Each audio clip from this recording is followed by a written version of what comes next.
Hello friends, welcome to my channel Gyan Ichchha. ज्ञान इच्छा में आप सभी का स्वागत है। तो आज के इस वीडियो में हम देखेंगे झारखंड की जलवायु और झारखंड में कितनी प्रकार की मिट्टियां पाई जाती है। झारखंड की जलवायु कैसी है, झारखंड में कितने तरह के मौसम होते हैं, झारखंड की मिट्टियां किन किन प्रकार की है और कौन कौन सी मिट्टियां उपजाऊ होती हैं आदि। ठीक है। और इससे संबंधित महत्वपूर्ण प्रश्न भी हम देखेंगे, जिसमें से बहुत सारे कंपटीशन एग्जाम में आए हुए क्वेश्चंस हैं।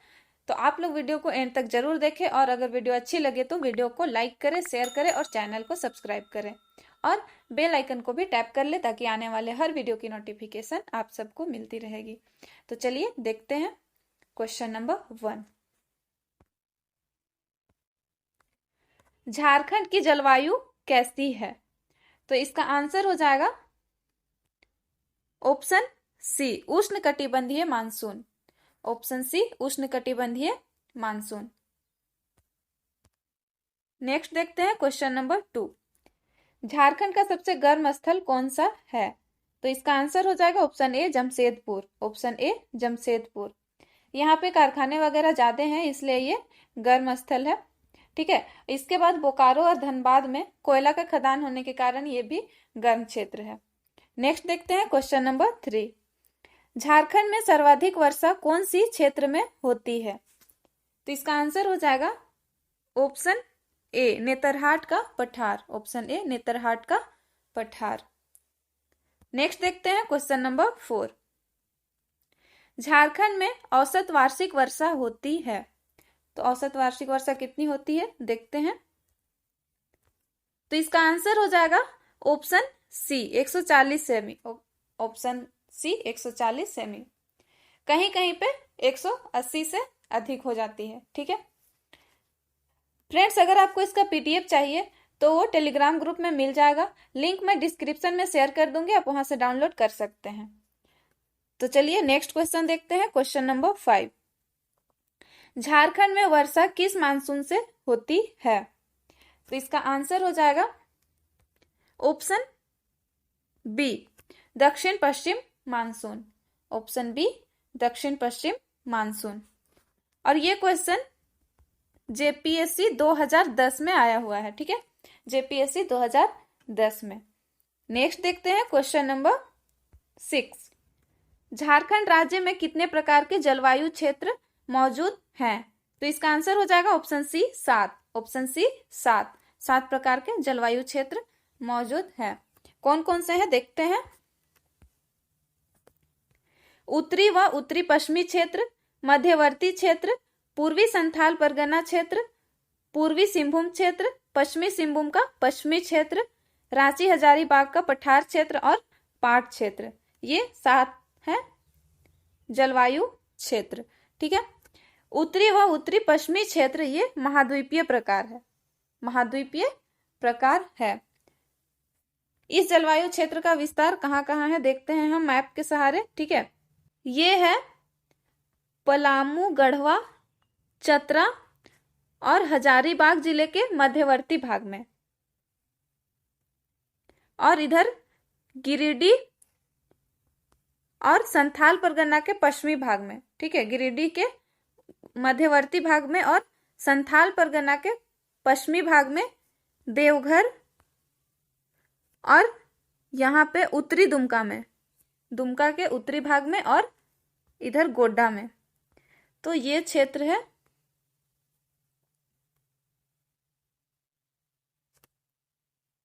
महाद्वीपीय प्रकार।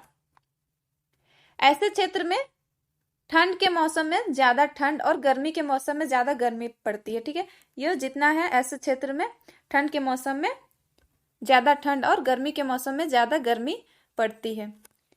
इन क्षेत्रों का कुल औसत वार्षिक वर्षा की बात की जाए तो दक्षिण भाग में 127 सेमी और दक्षिण पूर्व में 114 सेमी से कम होती है। दूसरा देखते हैं मध्यवर्ती क्षेत्र। ये उप महाद्वीपीय प्रकार है। उप महाद्वीपीय प्रकार है। इस जलवायु क्षेत्र का विस्तार है, मैप में हम देखते हैं, पूर्वी लातेहार। ठीक है, लातेहार के पूर्वी क्षेत्र में चतरा के दक्षिणी क्षेत्र में, और हजारीबाग, बोकारो, धनबाद, जामताड़ा और दक्षिण पश्चिमी में दुमका में। ठीक है, हजारीबाग, बोकारो, इधर धनबाद, जामताड़ा और दक्षिणी पश्चिमी दुमका में। ठीक है, दक्षिणी पश्चिमी दुमका में ये क्षेत्र है उपमहाद्वीपीय प्रकार। इन क्षेत्रों की कुल औसत वार्षिक वर्षा की बात की जाए तो 127 से 165 सेमी के बीच होती है। ठीक है, तीसरा देखते हैं पूर्वी संथाल परगना क्षेत्र। ये डेल्टा प्रकार है। ठीक है, और इस जलवायु क्षेत्र का विस्तार कहाँ का है देखते हैं हम। इस तरफ साहेबगंज और पाकुड़ जिला के क्षेत्रों में। ठीक है, साहेबगंज और ये पाकुड़ है, पाकुड़ जिला के क्षेत्र में है, जो राजमहल पहाड़ी के पूर्वी ढाल का क्षेत्र है। ये राजमहल पहाड़ी के पूर्वी ढाल का क्षेत्र है। ठीक है, ऐसे क्षेत्र में कुल औसत वार्षिक वर्षा की बात करें तो 152.5 सेमी है। चौथा है पूर्वी सिंहभूम क्षेत्र। ये सागर प्रभावित प्रकार है। ठीक है, सागर प्रभावित प्रकार है। इस जलवायु क्षेत्र का विस्तार देखते हैं कहाँ कहाँ है। इस जलवायु क्षेत्र का विस्तार है पूर्वी सिंहभूम, सरायकेला और पश्चिमी सिंहभूम के पूर्वी क्षेत्र में। ठीक है, और इस क्षेत्र का उत्तरी हिस्सा जो है ये सागर से 200 किलोमीटर की दूरी पर है, 200 किलोमीटर की दूरी पर है, और दक्षिणी हिस्सा 100 किलोमीटर। उत्तरी क्षेत्र 200 किलोमीटर और दक्षिणी क्षेत्र सागर से 100 किलोमीटर की दूरी पर है। ऐसे जलवायु क्षेत्र में गर्मी के मौसम में सर्वाधिक वर्षा होती है, ग्रीष्म काल में सर्वाधिक वर्षा होती है। और इस क्षेत्र में कुल वार्षिक वर्षा की बात की जाए तो 140 सेमी से 152 सेमी के बीच होती है। पांचवा देखते हैं पश्चिमी सिंहभूम का पश्चिमी क्षेत्र। ये आर्द्र वर्षा प्रकार है। इस जलवायु क्षेत्र का विस्तार है सिमडेगा और पश्चिमी सिंहभूम के मध्य और पश्चिमी भाग में। ठीक है, मैप में देखते हैं कहां पे है सिमडेगा और पश्चिमी सिंहभूम। इस क्षेत्र में है सिमडेगा और पश्चिमी सिंहभूम के मध्य में और पश्चिमी भाग में।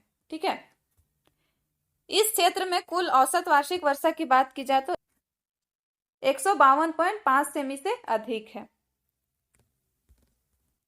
छठा देखते हैं रांची हजारीबाग पठार क्षेत्र। ये तीव्र एवं सुखद प्रकार है, तीव्र एवं सुखद प्रकार है। इस जलवायु क्षेत्र का विस्तार है रांची हजारीबाग पठारी क्षेत्र में, रांची हजारीबाग के पठारी क्षेत्र में। और ये पठारी क्षेत्र है। ठीक है, इसलिए ऊंचाई होने के कारण यहाँ का तापमान कम रहता है। रांची में औसत वार्षिक वर्षा की बात की जाए तो 151.5 सेमी है और हजारीबाग में औसत वर्षा 148.5 सेमी है। सातवां देखते हैं पाट क्षेत्र। ये शीत वर्षा प्रकार है, शीत वर्षा प्रकार है। इस जलवायु क्षेत्र का विस्तार है लोहरदगा और गुमला में। मैप में देखते हैं लोहरदगा और गुमला कहाँ पे है, ये वाले क्षेत्र में है।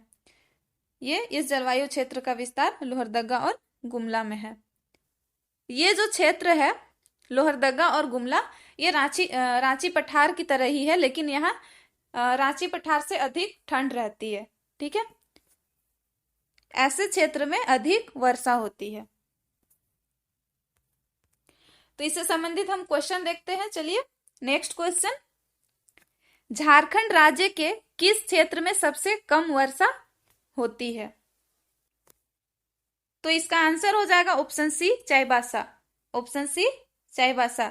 ये मैदानी क्षेत्र है, इसलिए यहाँ पे सबसे कम वर्षा होती है, मैदानी क्षेत्र है।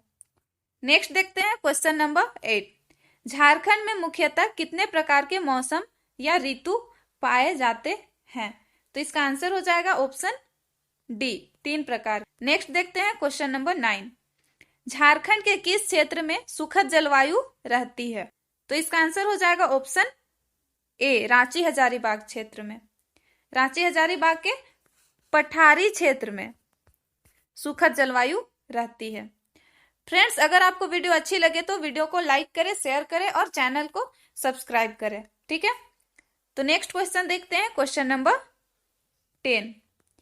पूर्वी संथाल परगना या डेल्टा प्रकार की जलवायु क्षेत्र का विस्तार किन जिलों में है? तो इसका आंसर होगा साहेबगंज और पाकुड़। ठीक है, ये दोनों जिलों में है, तो इसका राइट आंसर हो जाएगा ए और बी दोनों, ए और बी दोनों। नेक्स्ट देखते हैं क्वेश्चन नंबर 11। झारखंड का दक्षिण पूर्वी छोर बंगाल की खाड़ी से कितना किलोमीटर की दूरी पर है? तो इसका आंसर हो जाएगा option B, 90 kilometre. Option B, 90 kilometre. Next देखते हैं झारखंड में मिट्टियों के बारे में। ठीक है, कितने तरह की मिट्टियां पाई जाती है और कौन कौन सी मिट्टियां उपजाऊ होती हैं। तो झारखंड में 6 तरह की मिट्टी पाई जाती है। ठीक है, लाल मिट्टी, काली मिट्टी, लेटेराइट मिट्टी, अभ्रक मुलक मिट्टी, रेतीली मिट्टी और जलोढ़ मिट्टी। यहाँ पे आप देख सकते हैं 6 प्रकार की मिट्टियां पाई जाती हैं। मिट्टी क्या होता है? मिट्टी किसे कहते हैं? स्थलीय भूपृष्ठ की ऊपरी परत को मिट्टी कहा जाता है। ठीक है, स्थलीय भूपृष्ठ की ऊपरी परत को मिट्टी कहा जाता है। इसमें हम देखते हैं लाल मिट्टी के बारे में। फर्स्ट, झारखंड के अधिकांश क्षेत्र में लाल मिट्टी पाई जाती है। ठीक है, झारखंड के अधिकांश क्षेत्र में लाल मिट्टी पाई जाती है। ये मिट्टी राज्य की प्रमुख मिट्टी है। ये लाल मिट्टी राज्य की प्रमुख मिट्टी है। ये छोटा नागपुर के लगभग 90% भाग में, 90% भाग में ये मिट्टी पाई जाती है। लाल मिट्टी कैसे बनती है? तो ये नीस और ग्रेनाइट चट्टानों के अवशेष से बनती है। नीस और ग्रेनाइट चट्टानों के अवशेष से बनती है, इसलिए ये कम उपजाऊ होती है। ये कम उपजाऊ होती है। दूसरा देखते हैं काली मिट्टी। इस तरह की मिट्टी राजमहल के पहाड़ी क्षेत्र में पाए जाते हैं। ठीक है, राजमहल के पहाड़ी क्षेत्र में पाए जाते हैं। ये बैसाल्ट के अवशय से बनी होती है। ये मिट्टी बैसाल्ट के अवशय से बनी होती है और ऐसी मिट्टी धान और चने की खेती के लिए उपयुक्त होती है।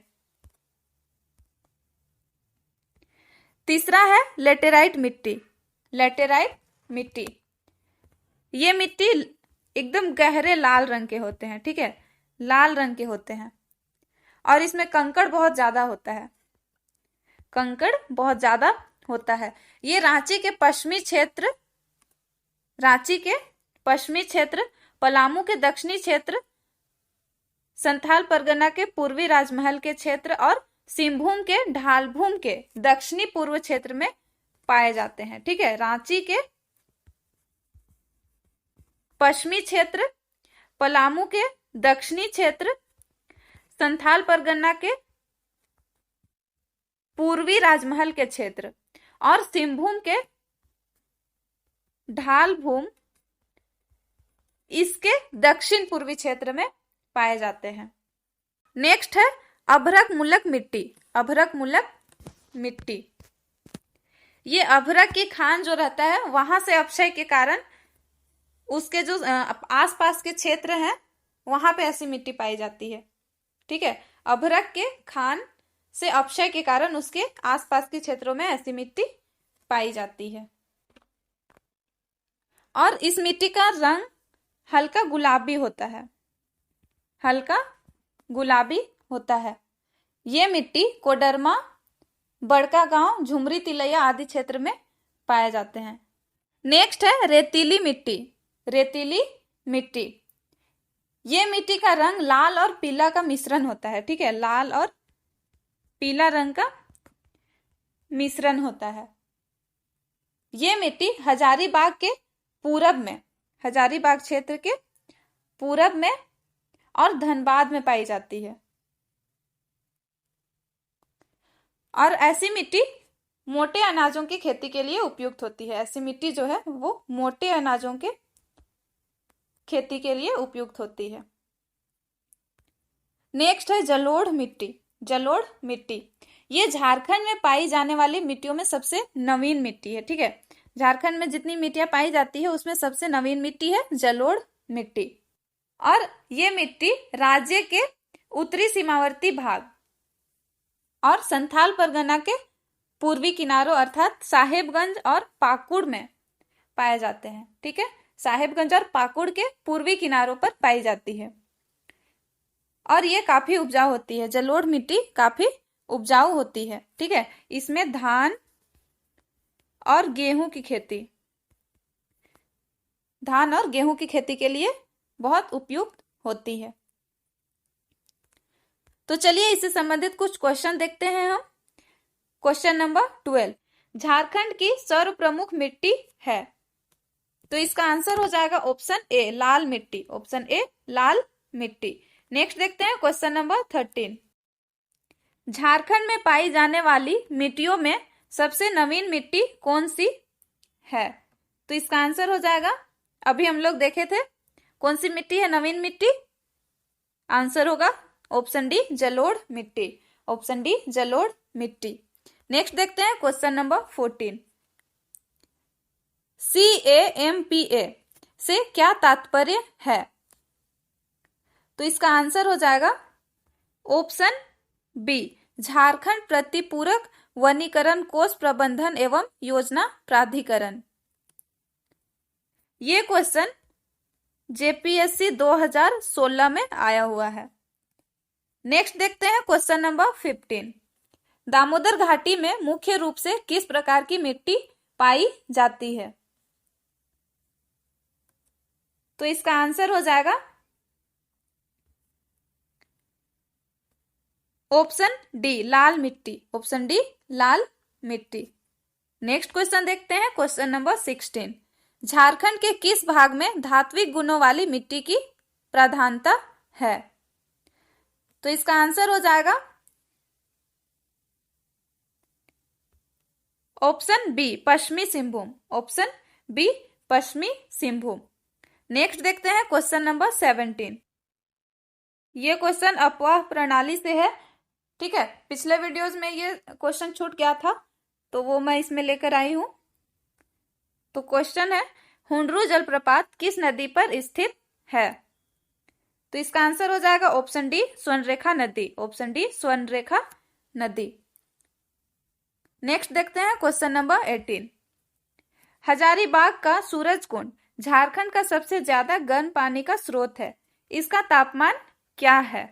तो इसका आंसर हो जाएगा ऑप्शन सी 88 डिग्री सेल्सियस और 190 डिग्री फ़ारेनहाइट। ये क्वेश्चन JPSC 2013 में आया हुआ है। नेक्स्ट है क्वेश्चन नंबर 19, निम्नलिखित में से कौन से जलप्रपात नदी युग्म सम्मिलित नहीं है। तो इसका आंसर हो जाएगा ऑप्शन डी लोध बराकर, ऑप्शन डी लोध बराकर। ये क्वेश्चन JPSC 2016 में आया हुआ है, JPSC 2016 में। नेक्स्ट देखते हैं क्वेश्चन नंबर 20, रजरप्पा किन नदियों के संगम पर अवस्थित है। तो इसका आंसर हो जाएगा ऑप्शन ए दामोदर या भेड़ा, दामोदर या भेड़ा नदी। ये JPSC 2016 में आया हुआ क्वेश्चन है। तो फ्रेंड्स आज के इस वीडियो को हम करते हैं यहीं पे एंड। और अगर आपको वीडियो अच्छी लगे तो वीडियो को लाइक करें, शेयर करें और अगर अब तक आपने चैनल को सब्सक्राइब नहीं किया है तो सब्सक्राइब कर लें। Thank you.